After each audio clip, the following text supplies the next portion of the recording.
Hey everybody, so something arrived today that I've been really excited about. Been waiting for this since they announced it all the way back in December. Fitz and I have been waiting for this set actually for a really long time. So let's take a look and see what's inside. All right, Heroes of Asgard. Let's bust this open and see what's inside.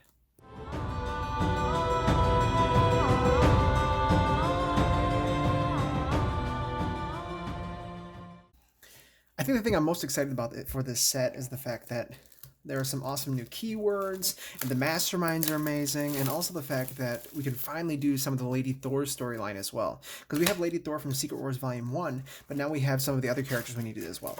So this is going to be sweet. Alright, so first things first, let's look at the new rule sheet. And we have the Heroes of Asgard, and the first keyword is worthy. And it says, many, okay, blah, blah, blah, blah. So you are worthy if you have a hero that costs 5 or more. And as usual, the phrases your heroes and heroes you have includes both cards in your hand and cards you have played this turn. They also include hero artifacts you control. Ooh, sweet. Okay, so I think maybe there'll be some thrown artifacts in this one. That'd be awesome. Oh, there are thrown artifacts. I didn't even see that. Awesome. So artifacts. Okay, so let's see. Asgardians combine magic and science to create spectacular weapons of unbridled power. Okay, and so just like always, artifacts are the same thing. Now, thrown artifacts are something that I believe are from the Evil Within set. And so I was really hoping that eventually we would get these thrown artifacts and we'd get Mjolnir and things like that. So I had to play that with Cap now. So let's see. So to throw a thrown artifact, put it on the bottom of your deck and use its listed ability. And you can throw it at the same turn that you play. You can throw it on the same turn that you play the thrown artifact, or you can wait until a later turn. So sweet, you can kind of stockpile it for yourself if you want to. And if you use this when your deck has not many cards left, you might draw the thrown artifact again quite soon. Oh, that's really cool. So if you have like 1 or 2 cards left in your deck, it immediately goes to the bottom of that, and you'll have it again for the next turn. That's really sweet. So villainous weapons. It's a new twist on the artifacts of the past sets. So each villain group in this set includes cards that say villainous weapons. These are not villains. When a villainous weapon is played from the villain deck, the weapon is captured by the villain in the city that's closest to the villain deck. If there are no villains in the city, then KO the weapon instead. So villainous weapons empower the villain holding them, adding the attack bonus printed on the weapon. So you tuck the weapon underneath the villain so you can see the weapon's attack bonus right under the villain's attack. So it's kind of like symbiote bonding, except a little bit different in how you actually attack them. So when a villain with any number of villainous weapons escapes the city, the mastermind captures all those weapons, getting the attack bonus as well. So when you fight a villain or mastermind holding any number of weapons, put all those weapons into your discard pile as artifacts. Oh, sweet. So you get to use the villainous weapons as your actual artifacts as well. So that's awesome. So you never get the weapon's printed attack bonus when you play the artifact or control it.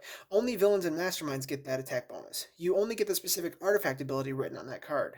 So villainous weapons you capture have 0 cost, and they have no color or hero class, and don't count as hero cards or villain cards. So that'd be something important to remember when we're playing. Since they don't have any cost, villainous weapons can never make you worthy. Yeah, it makes sense. All right, and so if you've gained a villainous weapon and a card effect makes an enemy capture that weapon again, then it works as a villainous weapon again until someone defeats that enemy to reclaim it. So Malekith and Hela, the 2 masterminds for this set, which is amazing, have mastermind tactics that turn into villainous weapons. You win when the mastermind has no face-down tactics left under them, even if they are still some tactics that they have turned into other types of cards somewhere. All right, so that's really cool. This is going to be really fun. So Conqueror. Now, Asgard's fiercest enemies lead legions of monsters, okay? So this means if it's a Bridge Conqueror 3, this means this gets +3 attack while any villain is on the bridge. This villain gets the bonus while it itself is on the bridge or while another villain is on the bridge as well. Okay, so cool. So if there's a villain that's on the bridge and somebody comes into the sewer with, Bridge Conqueror 3, they get +3 attack. So some hero cards have abilities like Rooftop Conqueror 1, which likewise means that you get +1 if any villain is on the rooftop. Really cool. Let's go ahead and take a look and see what's inside. All right, so in this set, there are going to be 5 different heroes. We're going to go through each one, just talk about the different cards that they have. So we're not going to spoil anything specific about the masterminds in terms of their tactics. I just want to take a look at what the mastermind strike is going to be, and then we'll let you guys see the tactics as we actually play through the sets.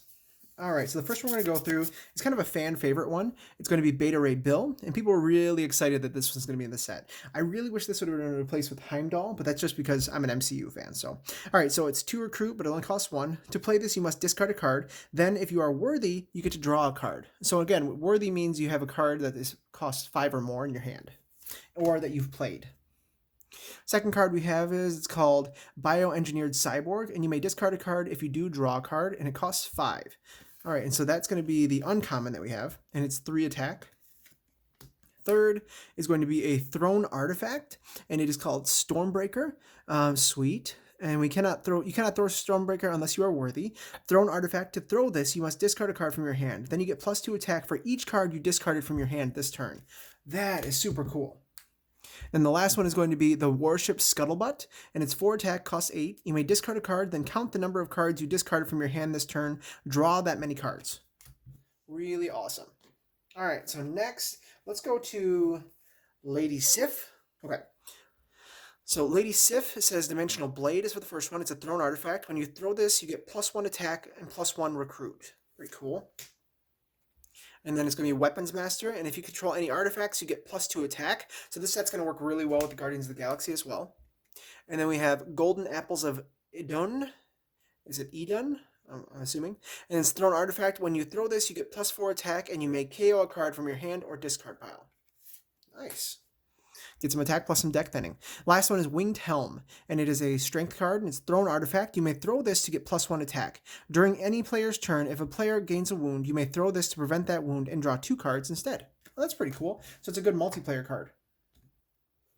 So next, I think this is the most creative one out of all 4, in the way that they did this. It's going to be the Warriors 3, because they want to make sure they include all of the necessary characters. And so this is a 2 attack, and it's 3 recruit to get it. It is Thundrel the Dashing, and it's you may move a villain to the adjacent city space. If another villain is there already, swap them. If you play a covert hero, you get to draw a card.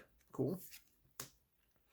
And then we have Hogan the Grim, and it's a covert card. If you played a strength card, you can KO a card from your hand or discard pile, and it costs 4, and it's 2 recruit. And so these all work together as well, because each of these are the classes that you're actually looking for. It has strength, covert, and it's also instinct. And so this is called Voistag the Valiant, and it's Bridge Conqueror 1, which means that there's someone in the bridge. He gets +1 attack. And now if you played a covert hero, instead he's Bridge Conqueror 3. Excuse me, played an instinct hero. He's Bridge Conqueror 3. So he could be a 6 attack. And then the last one is the rare, and it is 3 stand as 1, and it's 4 attack. If you played at least 3 other non-gray heroes with different card names this turn, you get +3 attack. And then if you played a Heroes of Asgard card, you get Strength Conqueror 3. Very cool. And then we have Valkyrie. All right, so Valkyrie, thrown artifact, it's called Dragon Fang, and when you throw this, you get +2. You get Sewer Conquerors 2, so it gets +2 attack if there's someone in the sewer. And then we have Flying Stallion. The art on this one is super cool, and it's 2 attack plus, and then it says Rooftop Conqueror 1. When an artifact ability is played before it takes effect, you may discard this card. If you do, draw 2 extra cards at the end of this turn. Oh, interesting. That works. Now, Usher to Valhalla, and it's Bridge Conqueror 1, and it's 2 attack. And if you played a Heroes of Asgard card, the first time you defeat a villain this turn, you may KO one of your cards and or a card from your discard pile. And the last one is Ride of the Valkyries, and it's 4 attack, Street Conquerors 1, and if you played an instinct here, you get +1 for every 4 heroes in the KO pile. That is amazing. That could be super cool. And now the last one, the one I'm slightly disappointed in how they did this one. I was hoping for Brothor, but you never know. All right, so this one is called Test of Virtue. It's 2 recruit, 0 attack. If you're worthy, you get 2 attack as well. Nice. I like the fact that they're including the attack and recruit in this one, just like normal Thor cards. And so you get +1 for each other card you played this turn that makes you worthy. It's called Divine Lightning. The artwork is really cool on this. And then the other common card is Mjolnir. So finally, we have a thrown artifact Mjolnir that we can play with. And it is, you cannot throw Mjolnir unless you are worthy. Thrown artifact, when you throw this, you get +3 attack. Then you get +1 attack for each range hero you played this turn. Really cool. I can imagine a game with Iceman with this one. That'd be amazing. All right, and then we have Royal Decree Thor, and it's 5 attack base, which is awesome. And then if you played a Hero of Asgard card, you get each player who is worthy draws a card. Each villain that isn't worth at least 5 victory points gets -1 this turn. Nice. So those are the hero groups. Next, we're going to dive into the actual villain groups. So the first villain group we're going to be playing is going to be called Omens of Ragnarok. And so this will be really fun when we actually play through the Ragnarok playthrough. And so the first one we have is Scourge, the Executioner. He's Bridge Conqueror 3, which makes him +7 if there's someone on the bridge. He's going to be 7 attack, excuse me. So you KO one of your heroes. And there are 2 of those in here. The second one we have is the Fenris Wolf. The Fenris Wolf. It's Street Conqueror 2. Ambush. The Fenris Wolf moves forward to the rooftops, pushing other villains forward as normal. Wow, so it moves forward 3 spaces. That's crazy when this comes out. It's 4 attack, but plus it gets +2 for the streets. And then we have Surtur, the fire giant king, and it says fight, put this into your discard pile as a Surtur's crown artifact. Escape, if Surtur was holding the eternal flame, say Ragnarok has come. KO each Heroes of Asgard hero from the HQ, and each other player gains 2 wounds. Crazy. All right, so artifact, once per turn, you get Sewer Conqueror 1. That is super cool. Oh, nice. All right, and then we have Jormungand, the World Serpent, and it is Sewer Conqueror 1, Bank Conqueror 1, Rooftop Conqueror 1, Street Conqueror 1, and Bridge Conqueror 1. So he gets +5 if the city is basically full. And so fight, each hero currently HQ costs 1 less this turn. Considering how hard he is to actually kill, that is slightly disappointing in terms of the fight ability.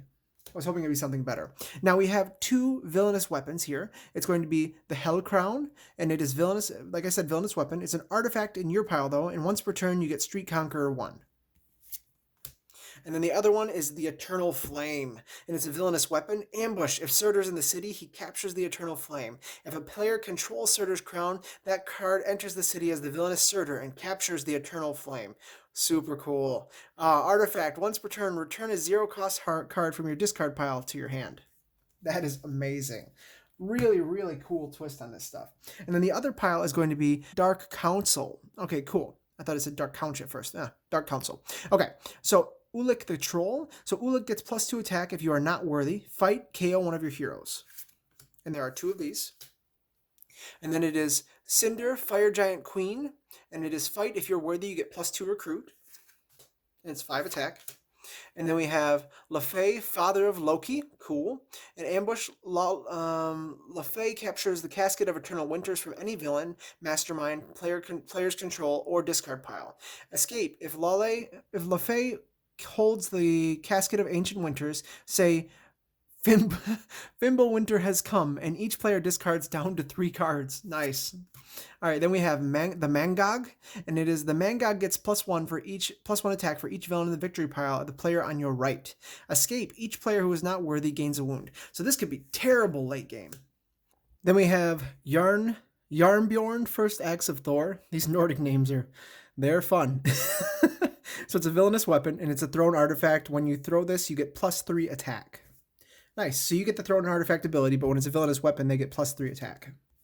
And then the last one we have is the Casket of Ancient Winters, and it is a villainous weapon and an artifact. Once per turn, if you are worthy, you get +2 recruit, and plus they get +4 attack.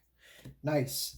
All right, now the schemes for this set, I have not looked through any of these yet, so these are going to be pretty, I'm excited to see these. So it's Asgardian's Test of Worth. It's 11 twists. Twists 1 through 7. Each player who is not worthy discards a card. Then, if at least half the players round up or are not worthy, put this twist next to the scheme as a moral failing. Twists 8 through 11, put the twist next to the scheme as a moral failing. When there are 5 moral failings, you lose the game. That's pretty tough. And then it's War of the Frost Giants. Cool. 9 twists. The twist enters the city as a Frost Giant invader. Villain worth 6 victory points with 6 attack. And the ability, if you are not worthy, this card gets +4 attack. Dang. So twists 8 through 9, same effect. Then a Frost Giant invader from each player's victory pile enters the city. Evil wins when there are 5 Frost Giant invaders in the city or escape pile. Definitely going to play that one. That one's cool. Then we have the Dark World of Svartalfheim. Okay, we're going to go with that. If you can read that one better than I can, congratulations. Setup, it's 10 twists. Twist, put the twist next to a city space or HQ space that doesn't already have one, as Eternal Darkness. Special rules, villains in the city space with Eternal Darkness get +1 attack. To recruit a hero in the HQ space with Eternal Darkness, you must pay an extra 1 recruit. Evil wins when all city spaces or all HQ spaces are covered in Eternal Darkness. And then the last one we have is Ragnarok Twilight of the Gods. It's 11 twists. Choose a villain from your victory pile worth at least 2 victory points to enter the city. Then, if the total attack of the villains in the city is as high as the Guardian attack listed below, put this twist next to the scheme as a Guardian defeated. So twist 1, Balder, 11 attack. Twist 2, Odin, 24 attack. Twist 3, Vidar, 19 attack. Tyr, 16 attack. Heimdall, 12 attack. He should have been in the set. Frey, 7 attack. Frigga, 8 attack. And Warriors of Valhalla, 6 attack. When there are 5 Guardians defeated, you lose the game. So really cool. And then one of the best parts of this entire set is going to be the Masterminds. So we have Malekith the Accursed. And this one we're definitely going to be doing a Lady Thor game with. We'll probably do Lady Thor and the Warriors 3 and Lady Sif. Lady Sif, excuse me. Now, this one, it's the Dark Council, is what he always leads, and Malekith captures a villainous weapon from the city or from any player's control or discard pile. Then, this Master Strike enters the city as a villainous weapon called Dark Spear that gives +2 attack. When you gain a Dark Spear, it becomes a thrown artifact that gives +2 attack when thrown. Nice, that's pretty cool. And so the actual scheme, the actual Master Mind tactics are going to be Dagger of Living Arms, the Hunting Horn of Fairy. Let me see. Oh, excuse me. The Hunting Horn of Fairy, Black Hammer of the Accursed, and Vulnerable to Cold Iron. And I'm not going to show what the actual Mastermind tactics are because I want to be a bit surprised. Because I'm not going to look at them until I play. All right, so we have Hela, Goddess of Death. So this is one that Fitz has been waiting for forever to have in our actual legendary collection. So this is going to be really cool to play with. And so it's Bridge Conqueror 5, Streets Conqueror 5. So if there's a villain in the bridge and the streets, this gets +10 attack. It's 20 attack. And it always leads Omens of Ragnarok. And Master Strike, this strike enters the city as a 5 attack Army of the Dead villain worth 3 victory points. Then choose a villain worth 3 victory points or more from your victory pile, including an army of the dead, to enter the city. If you didn't have any, each player gains a wound. And the actual tactics are Hela's Cloak, the Night Sword, and so these are going to be weapons that she has. And then it's going to be Seize Bifrost, the Rainbow Bridge, and then Naglfar, Long Ship of Fingernails. Interesting. All right, so that's going to be the entire set. It's really, really cool. I'm excited to give this a playthrough. We'll probably put up a playthrough the next few days. We'll see what we do first. We'll probably do maybe we'll do the Lady Thor game first. I'm not sure what to see. I might just do a pure Thor game, but we'll have to talk about it. So you guys have any comments about what you guys want us to do? Any comments about the set? Make sure you guys like, comment, subscribe, and we'll see you guys next time.